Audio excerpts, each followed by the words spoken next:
O filho mimado da Sinhá ergueu a mão como se puxasse de dentro do próprio ar a certeza de que tudo lhe pertencia. O rosto da mulher que mandava, os móveis envernizados, o sol que batia no espelho do sal, até o direito de reescrever a honra alheia com um gesto.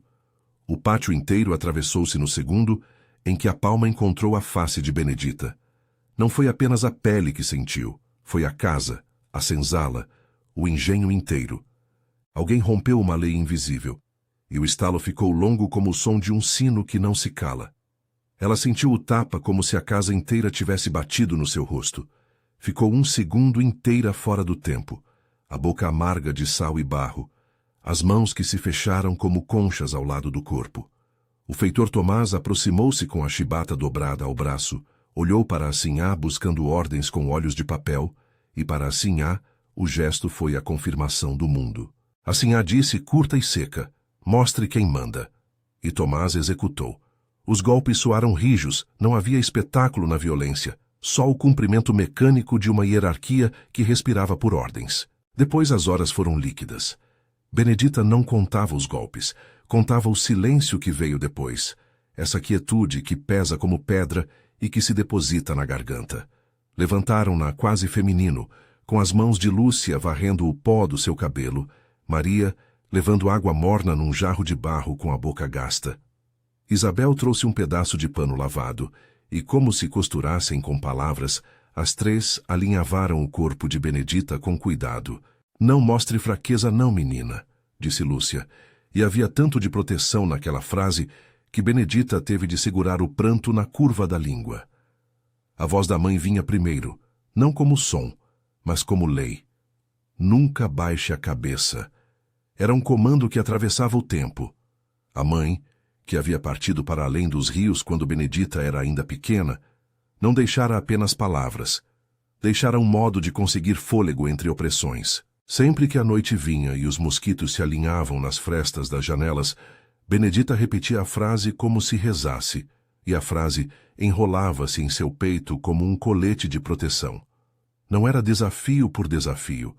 Era uma metáfora de dignidade no corpo que lhe restava. O engenho do coronel João Batista de Almeida funcionava como um organismo de rotinas e cheiros. A casa grande, com suas paredes caiadas e móveis que guardavam o brilho antigo do verniz, respirava pompa e descaso. No alpendre do casarão, as damas costuravam farrapos de moda velha. Penteavam-se diante de espelhos que devolviam não apenas o rosto, mas uma história de redes e preservações. Ali se enfeitava a honra. Abaixo, a senzala tinha o odor concentrado da vida. Milho tostado, couro úmido, o calor denso das mangas que secavam no varal depois das chuvas. O engenho era feito de contradições, uma ordem que exigia do corpo alheio e que, ao mesmo tempo, dependia dos mesmos corpos para sua sobrevivência. O coronel raramente aparecia no pátio, e quando aparecia sua presença, era como um silêncio imprescindível. A Sinhá, Dona Constança, dirigia a casa com a vaidade de quem mede prestígio pelo brilho do espelho. Tratava-se de uma mulher que aprendera, ao longo dos anos, a confundir cuidado próprio com poder. Do alto de seus vestidos engomados, observava as mãos que serviam o chá, o brilho do espelho, o movimento dos criados, enquanto o filho mimado, crescia no calor dessa atenção. Ele passava as manhãs entre o escritório do pai e a sala de visitas, apanhando lições de etiqueta e recebendo menos broncas do que agrados. De tão habituado ao afago, transformara o mundo em um palco onde sua palavra bastava. O filho mimado não era ainda um homem feito quando Benedita recebeu o tapa. Era um jovem que carregava na postura a crença de que os hematomas alheios eram parte do amparo que o sustentava. Havia nele uma pressa por afirmação, uma necessidade de mostrar que, pela linhagem, podia restabelecer as pequenas humilhações familiares com mão firme. Percebia-se isso em como ele exigia silêncio com a ponta do pé no salão quando chegavam hóspedes, em como batia a porta com força para que a voz ecoasse pela fazenda. Tinha olhos que não sabiam se irritar sem teatro, e uma facilidade em confundir espectro social com direito. Depois da chibata, Benedita foi conduzida à senzala à noite, carregada por braços que cheiravam a fumaça e café. A luz das lamparinas desenhava nas paredes sombras como mapas de um mundo menor, e as mulheres murmuravam entre si, tocando as marcas com dedos que conheciam tanto o remédio quanto o segredo da força. Não se tratava apenas de curar, tratava-se de recompor a narrativa da vida, ensinando que os traços e as dores não definiriam a coragem. As noites na senzala eram conversas baixas e cantos antigos. Havia estações do ano, e com cada estação, uma maneira diferente de revezar trabalho e descanso. A época da moagem transformava a vida em turnos, e o som das engrenagens chegava como um tambor remoto. Nos intervalos, a verdade corria feita de cochichos. Quem havia nascido junto lembrava, quem veio de longe contava curiosidades. Mulheres mais velhas repassavam canções que eram mapas de saviões. Uma delas, D. Rosa tinha mãos de fada e voz de conselho. Descrevia em versos pequenos a paciência que a resistência exige. Primeiro se guarda, depois se aprende, então se age. Essas vozes alimentavam o plano que, por baixo da respiração, começava a se formar. Benedita, entretanto, não era uma comandante nata nem buscava heroísmo. O que ardia era outra coisa. A necessidade de recuperar, pelo menos, a própria visibilidade como humana. Seu corpo, território de disputa, tornara-se símbolo de descompasso entre a honra proclamada pela casa e a humanidade que alimentava a senzala. Se havia um gesto que poderia devolver o equilíbrio, precisava ser sutil e expor a vaidade que sustentava a autoridade. Não procurava a morte do opressor. Procurava um espelho onde a senhora pudesse ver por um instante a imagem de sua própria fragilidade. O plano começou por observação.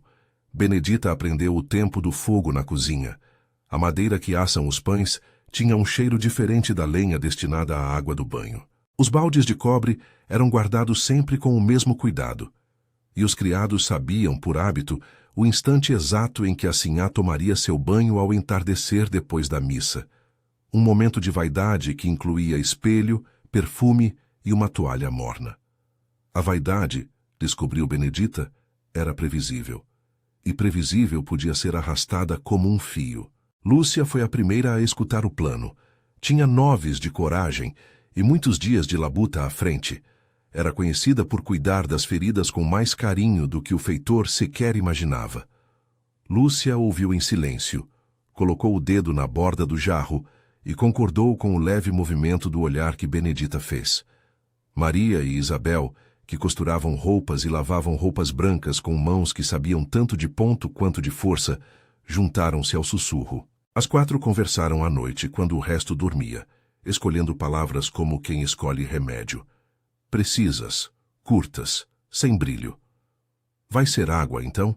Perguntou Maria uma vez, apenas para provar o som do plano. Água é lembrança de banho e de limpeza. Vai mostrar que a sinhá também pode ser tingida daquilo que impõe. Não é humilhar, corrigiu Isabel. É lembrar. É devolver a condição de corpo. Mostrar que ela também sabe do frio, da surpresa. Não procuramos escárnio, procuramos espelho. Benedita segurou cada frase como quem traz uma brasa no bolso.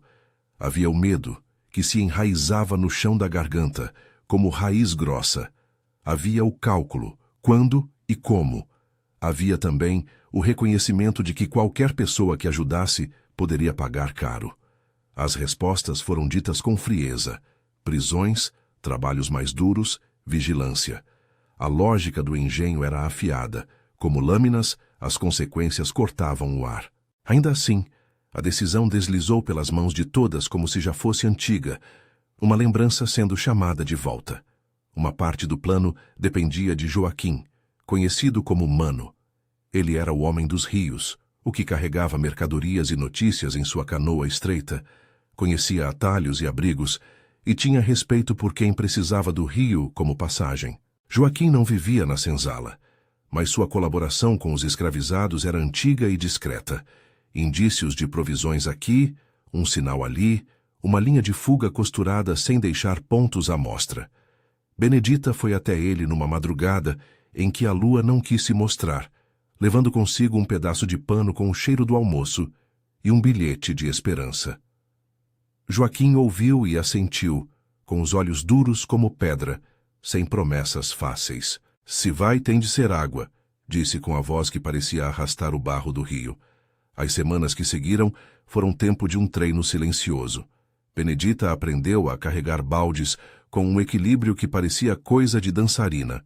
Pôs a mão no metal do balde de cobre e entendeu o som que cada passo fazia quando o metal se tocava com o sol. Observou os criados do interior do engenho. O servo de cozinha que sempre deixava a lenha no mesmo canto, a menina que levava a toalha com os braços apressados, o feitor que rondava o corredor na esperança de avistar qualquer movimento diferente. Havia também o cuidado com a voz. Não poderia haver ruído desnecessário, nem olhar que denunciasse a conspiração. A arte do silêncio foi aprendida em pequenos exercícios. Segurar a respiração quando o feitor passava, sorrir como quem não carrega nada, fazer do olhar conjunto uma cortina opaca. Nas noites em que a lua se punha alta e as cigarras tocavam, Benedita e suas companheiras ensaiavam a coreografia do ato, um movimento aqui, um passo ali, a passagem dos baldes, sem hesitação. Ao mesmo tempo, o pátio fervilhava de outros murmúrios. Vizinhos da região, pequenos proprietários e empregados do engenho, observavam os sinais de uma casa que se inclinava sobre si mesma. Boatos corriam sobre a dureza do filho, sobre seu desabrigo para com hóspedes, sobre como exigia que camponeses pagos convidassem sua mãe para festas que ela recusava por bem. E essas conversas eram como linhas que, tecidas, poderiam romper o tecido da autoridade. A voz pública, quando se volta em segredo, ganha poder. Foi então que uma pequena afronta, quase sem intenção, apontou para a profundidade da decadência que podia vir. Numa tarde em que o sol ainda queimava o aro do cobre, o filho mimado ordenou que um trabalhador recém-contratado trouxesse o cavalo de estimação para o alpendre. O homem, ciente de que o cavalo estava maltratado, hesitou. O jovem lançou um olhar e uma palavra seca. Ou faça direito ou suma daqui. O trabalhador respondeu com a calma dos que conhecem as consequências. No entanto, a boca do jovem estava em fluxo de pequenas humilhações, e a vizinhança, que passara a tratar a casa grande com certo desprezo silencioso, observou. O próprio Tomás, o feitor, começou a mostrar fissuras de lealdade calibrada. Ele era o executor das ordens, mas havia limites que a instituição do engenho respeitava, ordens que expunham demais a família ou que mostravam fraqueza demais, por exemplo, enfraqueciam o prestígio do senhor e do filho. Foi-se tecendo um consenso torto, até onde a violência podia ser exibida sem ferir a imagem dos donos. Quando a punho da ordem se tornava escárnio público, aquele corpo que mandava via espelhos e elogios podia, por paradoxal que pareça, perder sua autoridade. Enquanto isso, Benedita seguia aprendendo o tempo das rotinas. Conhecia os passos que a sinhá fazia antes do banho. Primeiro o chá ao entardecer, depois o acerto das presilhas do cabelo, o polimento rápido do espelho, a oração singela, e então o movimento dos criados com os baldes. Havia também a previsibilidade do feriado próximo. Os cavalos eram lavados, a escravidão vinha mais ocupada, as visitas do coronel eram menos frequentes. Tudo isso compunha um cenário em que um deslize poderia ser amplificado. A segurança, no entanto, não estava apenas fora, também havia traços de temor dentro da casa. A sinhá não tinha tanto ódio quanto tinha espanto que alguém ousasse quebrar a narrativa que ela mesma nutria. A vaidade ali era uma armadura que, se tocada, produzia ruído. Ela gritou naquela tarde do tapa, e o som ecoou como se uma louça quebrasse.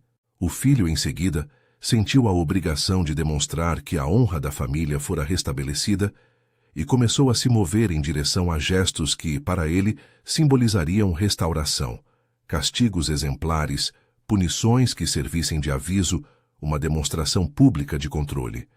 Benedita sabia que depois daquele tapa, algo estava mudado para sempre. Não era possível devolver o tempo. O sinal havia sido dado. O ato de resistência, pensava ela, não poderia ser de sangue. Precisava ser imagético, uma exposição que, mais do que punir, virasse espelho. A água era então a resposta perfeita, simples, implacável na sua capacidade de mostrar a nudez da vaidade.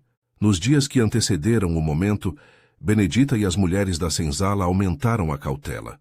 As rotas foram mapeadas, por onde os criados passavam com os baldes, qual o tempo exato para que a água esquentasse, como a sinhá gostava do banho, morno, quase quente, perfumado com folhas secas de alfazema.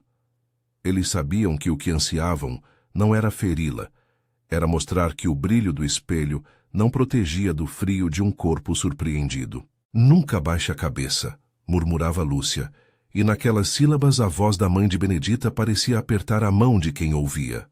As noites de ensaio eram também pequenos relatos de vida. Dona Rosa contava, como quem recita receita, a história de um parentesco com uma mulher que fugira e formara um quilombo. O quilombo, palavra como segredo, circulava entre as bocas com reverência e calma. Refúgio, memória, outro tipo de casa onde o corpo de alguém não era domado por ordens. Para Benedita, o quilombo era uma possibilidade remota e bela, um destino que poderia receber sua pele sem marcar com ferro. Mas naquele momento, o quilombo estava apenas no murmúrio. O ato delas seria no pátio, frente aos espelhos. Havia riscos sempre. Aquelas que ficariam para trás poderiam pagar um preço alto.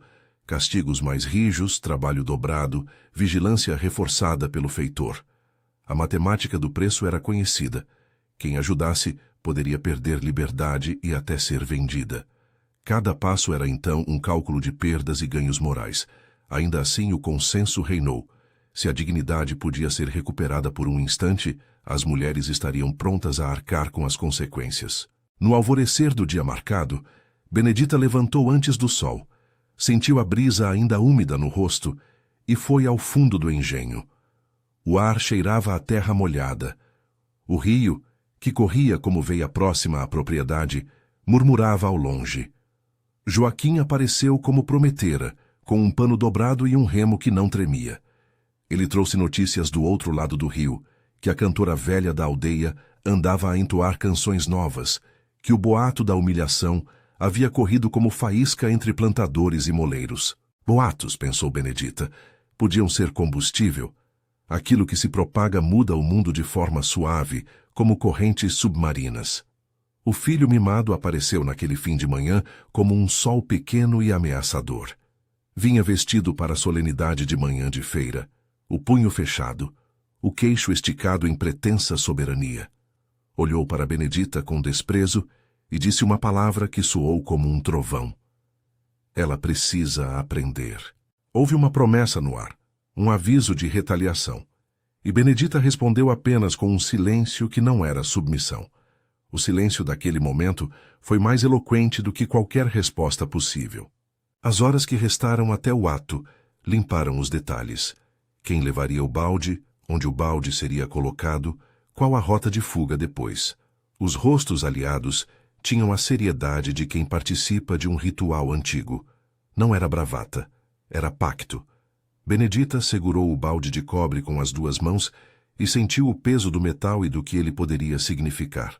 No reflexo da superfície, por um segundo, viu sua própria cara, o traço da mãe no queixo, o cansaço e uma força latente. Nunca baixe a cabeça, repetiu dentro de si, e a frase lhe caiu no colo como um abrigo. Por baixo das tábuas do engenho, havia homens que já começavam a cochichar sobre o que ocorrera. Vizinhos observavam com disfarce.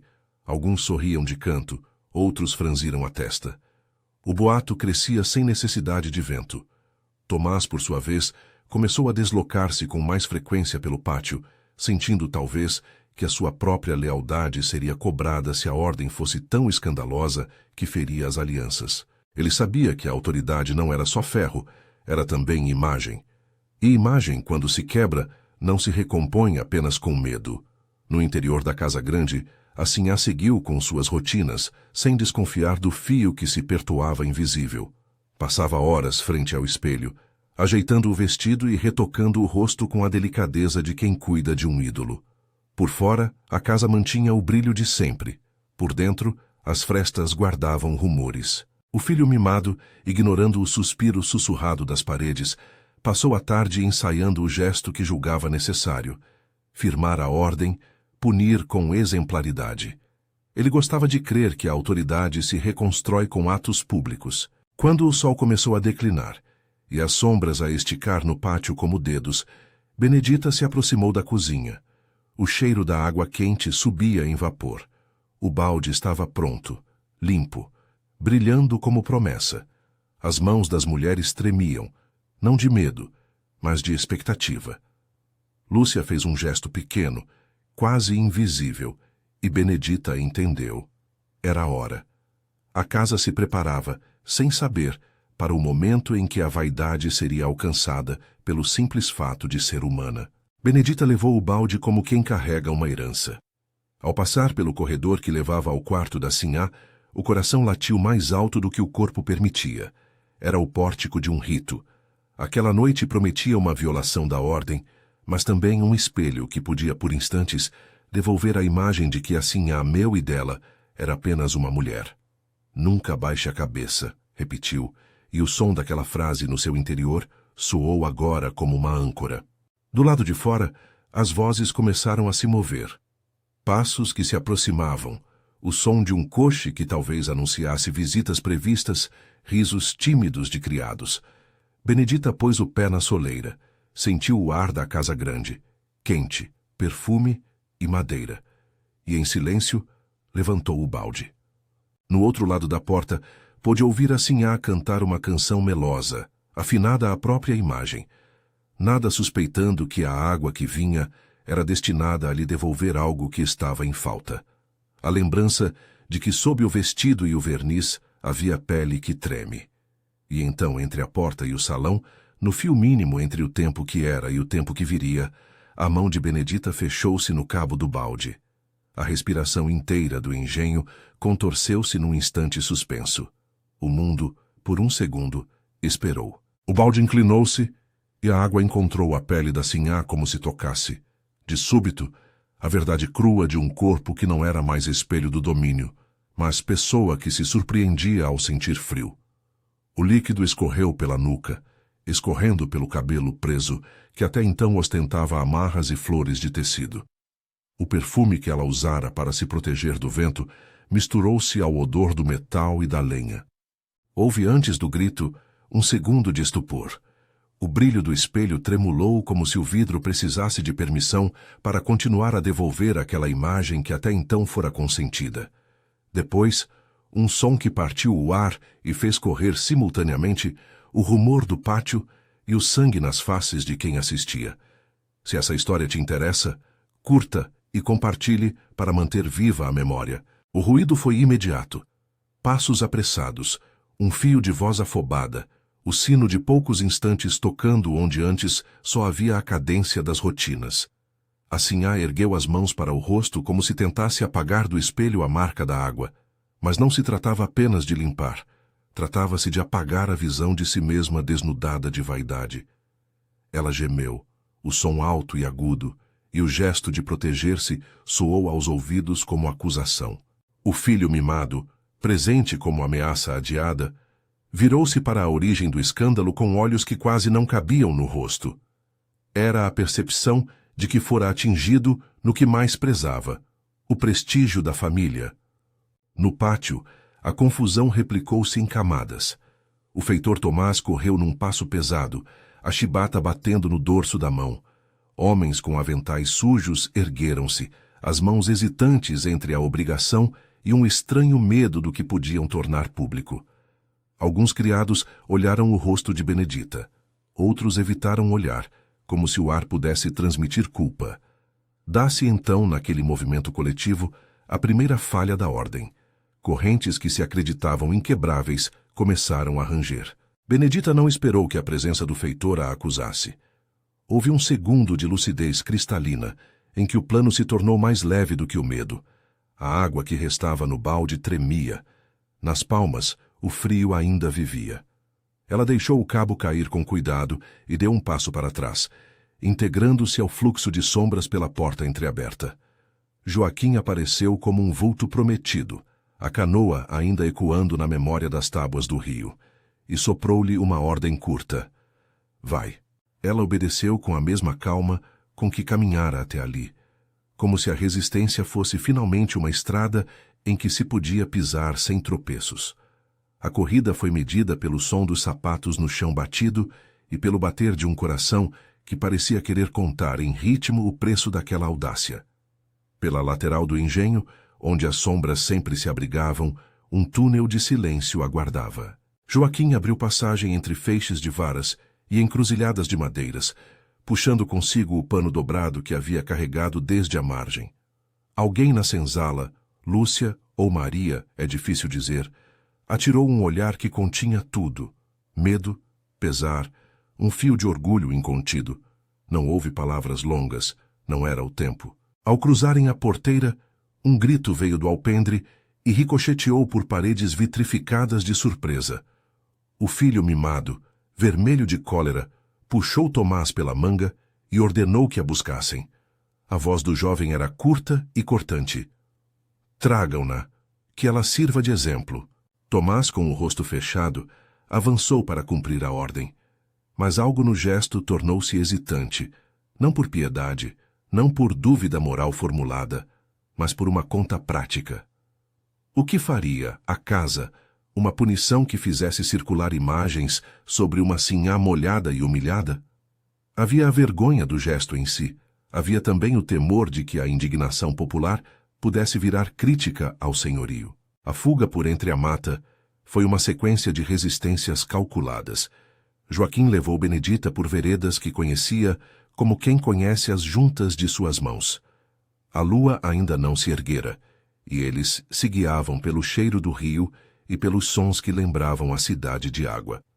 Em determinados pontos, ele fazia sinais com o remo, mudava o passo, encostava o corpo ao tronco de um jequitibá para que pudessem ouvir o vento e calibrar tempo e direção. Benedita, embora exausta, sentia cada osso relembrar a necessidade daquele movimento. O corpo que suportara grupos de ordens agora movia-se como quem recupera um ritmo próprio.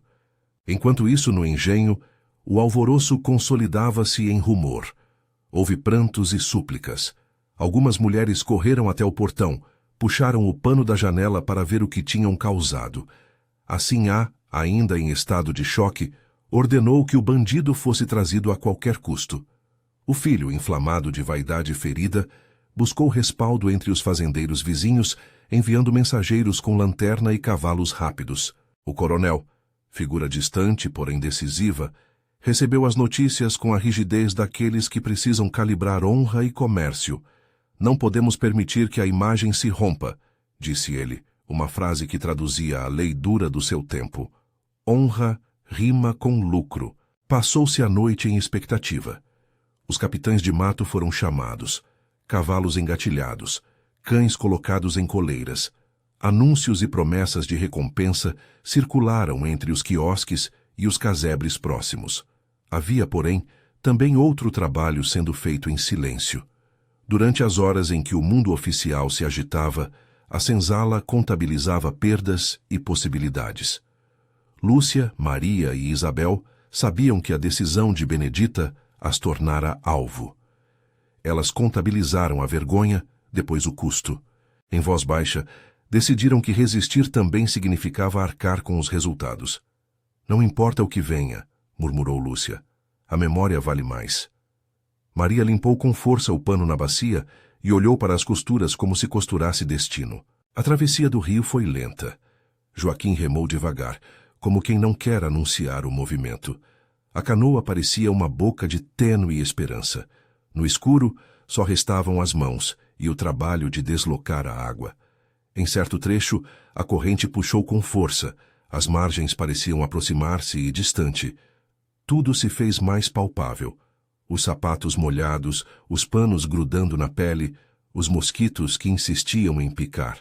Benedita olhou para trás apenas uma vez e viu recortado pelo pouco brilho do céu o perfil do engenho como quem observa o lugar que alguém acaba de abandonar com a sensação de outro mundo. Do lado de lá do rio, não havia promessas de alívio, apenas um abrigo provisório e rostos que aprendiam a olhar sem perguntar demais. Joaquim levou-a a uma casa simples, onde havia pão e um cobertor. Um homem de ombros largos ofereceu um lugar junto ao fogo. Uma mulher com cabelo embranquecido coçou a cabeça e murmurou algo que era convite e advertência. Fique até que seja seguro, disse. E o seguro por ali valia por forma de rede, um pacto não escrito de quem já entendeu que a fuga é só o primeiro passo. Em olhar e gesto, Benedita percebeu o preço. As velhas do lugar trocavam olhares de quem sabia que lá atrás o angustiado som de chicote se preparava. As notícias, quando chegaram, circularam como fogo em erva seca. Mensageiros vinham e iam contando, acrescentando e diminuindo detalhes conforme a necessidade da boca. Alguns digeram que Benedita tinha morrido atacada por cães. Outros afirmaram que fora encontrada e traria em si ferimentos maiores que os relatados. A verdade, porém, era mais simples e mais cruel. Ela estava viva e fora embora. Para muitos da região isso bastou para nutrir o universo de hipóteses e alimentar uma fúria que procurava culpados. Na madrugada seguinte, o engenho virou-se em direção às reações internas. As mulheres que ficaram sentiram a força do isolamento material. Tomás intensificou as rondas, trabalhos se alongaram, vigílias multiplicaram-se. A lei do castigo buscava se estabelecer. 3 mulheres foram levadas para a senzala de castigo, não porque houvesse prova de cumplicidade, mas como aviso a outros que pensassem em seguir a mesma rota. Houve palmadas, dobrada de tarefas, noites de pouca comida e muita vigilância. Isabel foi levada a colher corte de cana até a exaustão. Lúcia foi obrigada a cuidar de cavalos até que a pele se rasgasse nas rédeas. Maria, acusada de olhar demais, foi designada para limpar a casa grande até quase a madrugada. O feitor era metódico em sua punição. Ripas de madeira, castigos que não quebravam ossos, mas dominavam o espírito. As mulheres suportavam sem ruído que resemeava a resistência. Enquanto vivas, suas histórias continuariam.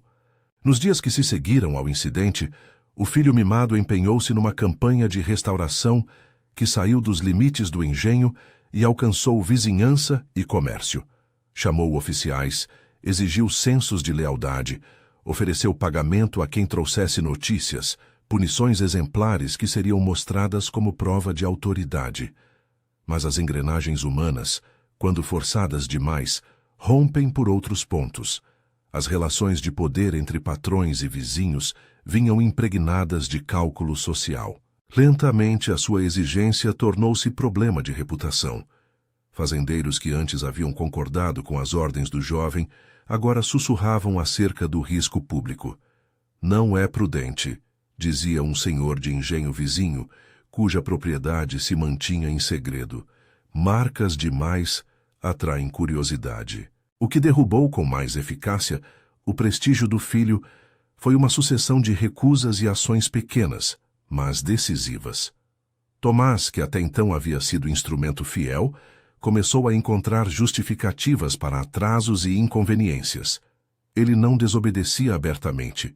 Fazia o trabalho de tal modo que a execução da vontade do jovem sempre chegava tarde demais, ou fora a rodovia de erros que nada permitiam uma demonstração limpa de poder. Cavalos demoravam para ser selados. Arreios apareciam com nós engendrados na noite. Carruagens tinham rodas frouxas no momento de saída. Habitualmente, esses enganos seriam reparados com gritos e açoites. Agora, como se dissesse o que não se dizia, cada pequeno imprevisto trazia consigo uma humilhação silenciosa ao filho, que acabava por expor seu desespero na frente de todos. À margem do engenho, boatos ganhavam corpo e viravam força política. Mulheres de outras propriedades, que sabiam da vaidade e dos excessos, começaram a evitar a casa para encontros públicos. Comerciantes temiam associar o nome àquele que era notícia por atos que beiravam a crueldade. A noção de que a honra poderia ser mantida por violência havia perdido força quando a violência passou a render atenção pesada. Compradores de açúcar, homens de negócio, criavam uma distância cortês e isso, no comércio do campo, era um golpe maior do que qualquer chicotada. O filho mimado, que julgava ter o monopólio do escândalo, começou a se ver emparedado por um vazio de relações que não eram apenas pessoais, mas econômicas e sociais. Sua reação, previsível e desesperada, foi barulhenta. Mandou espalhar panfletos, pequenas notas que descreviam a punição e prometiam rigor. Pagou uma recompensa maior. Organizou uma caçada. Mas o que encontrou, nas horas de sol que se seguiram, não foi adesão fácil. Os capitães do mato que ele contratou, acostumados a obedecer ordens, recusaram-se discretamente a participar de certas ações que poderiam marcar de vez a reputação dos contratantes. Alguns foram astutos, aceitaram o pagamento, mas desviaram a caçada para outras rotas. Outros simplesmente não apareceram, alegando doenças nos cavalos, falta de homens ou chuva iminente. As recusas, em conjunto, teceram uma nova dança de poder. A autoridade já não se reconstituía. Enquanto isso, as pequenas sabotagens multiplicavam-se. A lenha enviada para o fogão que aquecia o banho aparecia úmida. O couro dos arreios era encontrado cortado em pontos estratégicos. A barranca onde costumavam amarrar o cavalo fora deixada incômoda. Um caseiro da região, que podia perder concessões se fosse flagrado de modo claro, deixou um bilhete anônimo sugerindo que cada casa que se curva à força, depois cinde-se sozinha. Eram ações que, no conjunto, desconfiguravam a imagem do dono e do filho, transformando sua vontade em caricatura. A vizinhança, em consórcio de sussurros, começou a tratar o assunto como lição antiga. O excesso de orgulho traz fruto podre. Festas que antes incluíam o engenho passaram a excluí-lo. Convites não vinham, e quando vinham, eram formais e breves. Em mercados, mercadores ofereciam crédito com olhares de reserva. O filho, que outrora ocupava a sala com ares de pertencimento, via-se a cada dia mais circunspecto, como quem aguarda uma ofensiva que nunca chega. Seu rosto, antes certo, tornou-se uma máscara de impaciência. Esse isolamento não ocorreu sem custo para quem resistira. A lógica do poder é equivalente à lógica da vingança. Quem sai, sofre. Quem fica, sofre. Lúcia foi transferida para outra fazenda como auxiliar de estalagem, troca que a afastou das companheiras e a expôs às mãos de outro senhor. Maria foi casada, numa decisão do coronel, a um trabalhador mais velho, longe da senzala, como forma de dispersar ligações.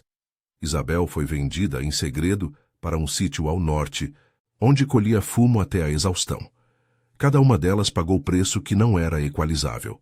Cada preço, porém, tornou-se também elemento de memória para as que ficavam. O cuidado com o corpo, o cuidado com a integridade, os limites entre o que é suportável e o que exige fuga. Enquanto o filho via seu mundo contrair-se, outros gestos de resistência ganharam tom lendário. Campesinos e criados trocavam anedotas sobre como as galinhas apareciam soltas nas manhãs de festa do engenho, sobre como alguém passara a noite a desafiar o cão de guarda com um sorriso. Pequenas ações que poderiam parecer meras brincadeiras agiam como elementos corrosivos de autoridade. Era um jeito discreto, quase folclórico, de demonstrar que a força exibida já não tinha mão firme. O orgulho do jovem foi reduzido pouco a pouco a motivo de chacota doméstica. Tigelas que sumiam, cadeiras mal coladas, cerimônias quebradas por acontecimentos menores ou por ausências que diziam respeito à sua falta de prestígio. Em meio a tudo isso, Benedita não se fez de lenda instantânea. Ela aprendeu a viver com a perda, com a saudade e com a incerteza. No novo lugar, recebeu um nome que não era o seu, e às vezes respondia com um sorriso que misturava medo e surpresa. Teve noites nas quais sonhava com o pátio, com o estalo da chibata e com as mãos que a haviam cuidado. Houve momentos em que pensou em regressar para tomar conta do que restava e, em outros, desejou que a lembrança se tornasse só memória e não realidade. Ela não era heroína de verso. Era mulher de corpo costurado por escolhas e consequências. A existência de Benedita no refúgio seguiu um padrão de pequenas alegrias e grandes faltas. Aprendeu técnicas de agricultura que não conhecia. Plantou milho num leirial pequeno, aprendeu a curtir raízes e a aproveitar o que a terra dava de modo diferente. Ensinou algumas mulheres da comunidade a cuidar da ferida com os temperos antigos que lembravam a senzala, uma sobrevivência técnica que se tornou também linguagem de cuidado, e por vezes voltava em sonho à voz da mãe que lhe repetia: "Nunca baixe a cabeça." A frase não era ali receita de combate, era laço de existência. As notícias do que acontecia no engenho chegaram, como sempre, fragmentadas. Era impossível saber com clareza como a casa grande se reorganizara. Soubesse-se que o filho tentara vingar-se com mais presença do que com força, que seu nome passou a provocar risos e olhares que cortavam a noite. Em uma ocasião, circulou o boato de que, numa feira, um homem de fora zombou do jovem diante de mercadores e que este, envergonhado, deixou o recinto. Em outra, um capitão de mato teria recusado trabalhar para ele sem razão clara, ou talvez por medo de manchar seu próprio nome. A cada episódio, o isolamento aumentava. A fortuna social do jovem se esvaía por trás de gestos pequenos e cumulativos. E ainda assim, a queda não foi necessariamente cruel a ponto de destruir tudo. O comércio seguiu funcionando, o engenho colheu e produziu açúcar, as safras passaram e o terreno continuou sendo cultivado. Mas a casa que antes impunha respeito passou a inspirar cuidado excessivo. Vizinhos observavam quando lá se ia com certa melancolia, como se o lugar guardasse uma mancha que não se lavava com defensivos ou com boas relações. A história de um escândalo convertido em boato transformou o lugar num estranho exemplo. Não havia mais a certeza de que a punição e o temor restituíam ordem. Em certos momentos de clareza, o filho mimado compreendeu que sua autoridade não voltaria pelos mesmos meios. Buscou conselho em livros velhos, em pastas de família, conversou com pessoas que, por educação ou descendência, lhe ensinavam a administrar a vergonha. Algum tempo depois, tentaria uma reparação de superfície, um jantar com proprietários para selar relações, ofertas de auxílio a quem precisava, um gesto de filantropia que fosse suficiente para fazer com que o nome deixasse de ser motivo de comentário maldoso. O gesto, contudo, era visto por muitos como tentativa póstuma de recomposição de imagem. Para aqueles que haviam sentido a violência em pele, nada devolvia o que se havia perdido. A virada completa do engenho contra o filho não foi um momento único, mas uma sequência de cortes, de olhares, de recusas. Foi principalmente a percepção coletiva de que a autoridade que se exercia à força é, por vezes, um bem frágil. E essa percepção germinou em pequenas atitudes: o silêncio das festas, o esquecimento de cumprimentos, a recusa a negócios que antes eram óbvios. Tudo isso junto desenhou um quadro no qual o jovem se viu despojado de um fundo de apoio social e econômico que julgara perpétuo. Enquanto isso, as memórias do ato da água se metamorfoseavam em canção e conto. Velhas da aldeia, que costuravam histórias à noite para os netos, cantavam refrões onde Benedita era figura de aguda coragem. Em alguns relatos, acrescentavam-lhe traços de heroína de novelas. Em outros, a transformavam em enigma. A frase da mãe, "Nunca baixe a cabeça", passou a circular, não como lema de guerra, mas como canto de resistência para quem sabia que a vida era uma sucessão de pequenos combates. Crianças que escutavam sentavam-se aos pés das mesas e pediam de novo: "Conta outra vez da mulher da água." E as vozes que recontavam o incidente mudavam-na a cada versão, ora como conselho, ora como advertência. Não faltaram quem celebrou o desfecho como se fosse altamente positivo. Em mesas de taverna, conversas dissonantes tentavam simplificar o caso. Alguns proclamavam que a ordem se reconstituíra por outro modo, outros que a casa aprendera lição. Mas, para as que viveram o encontro de perto, a lição era mais complexa.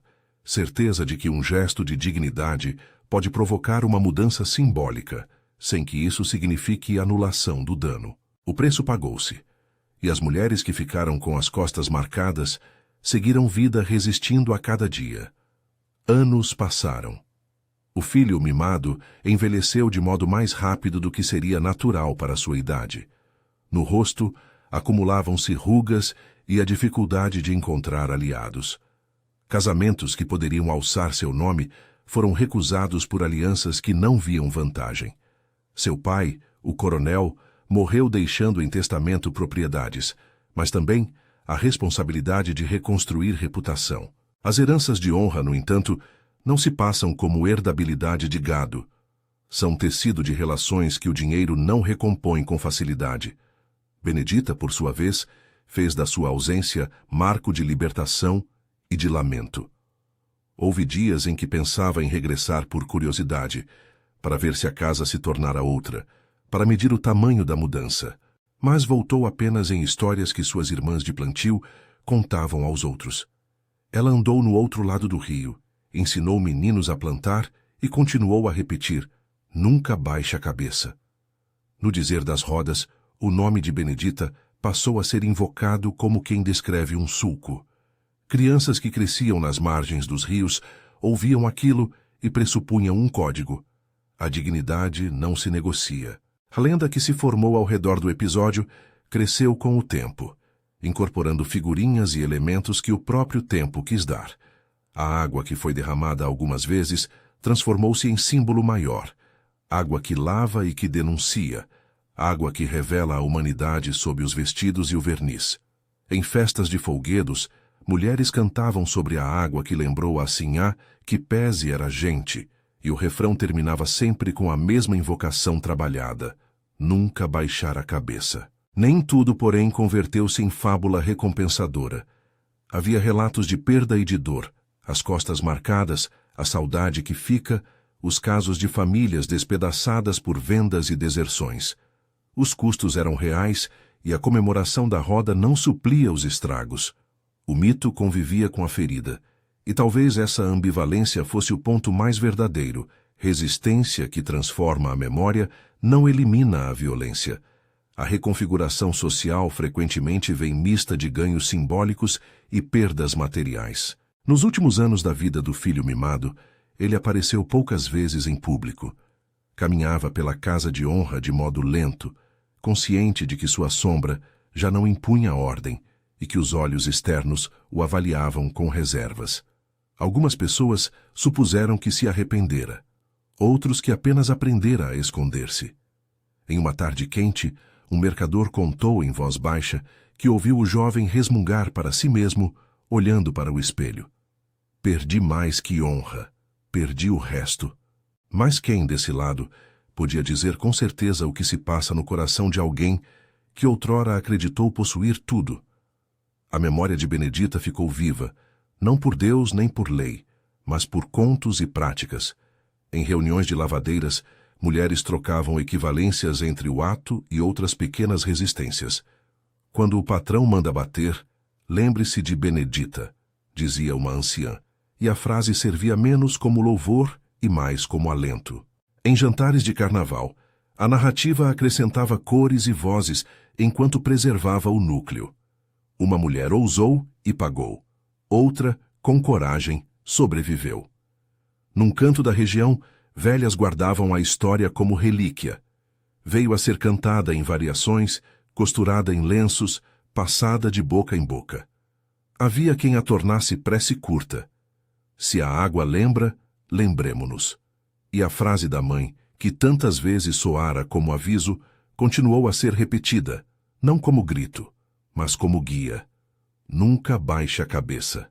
No fim, o caso deixou lições que não cabem em lei nem em decreto.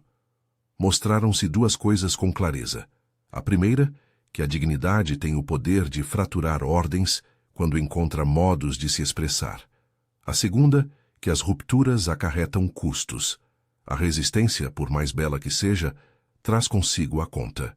Ninguém em 1849 esperou que os frutos fossem imediatos nem absolutos. O que se viu foi uma mudança de paisagem moral. O orgulho que querer dominar foi corroído não por um golpe único, mas por gesto conjunto, por recusa, por pequenas sabotagens e pela teimosia do rumor. E a região não esqueceu. Em noites em que as chuvas lavam os caminhos e a lua espia as casas, cantam-se canções simples sobre uma mulher que teve a coragem de devolver a Sinhá o frio do corpo com água. Os versos não glorificam a violência. Eles recolhem o sopro de uma dignidade que se impôs. Nunca baixe a cabeça, repetem os refrões, e as crianças que crescem escutando aprendem que há modos de afirmar o próprio ser sem, necessariamente, destruir o outro. Assim termina este conto que foi se tornando lenda, não com um final perfeito, mas com uma memória que vive ao redor das fogueiras das aldeias e nas conversas entre mulheres que sabem conservar segredos. A água derramada foi gesto e sinal. O filho mimado pagou em perda de nome o custo do corpo estilhaçado de sua autoridade. As que resistiram sofreram e viveram. Tudo isso virou história que se conta para lembrar e para ensinar, que há preços a pagar e há modos de agir que não anulam a dor, mas deixam marca. Se esta história tocou você, compartilhe para que a lembrança das resistências não se apague.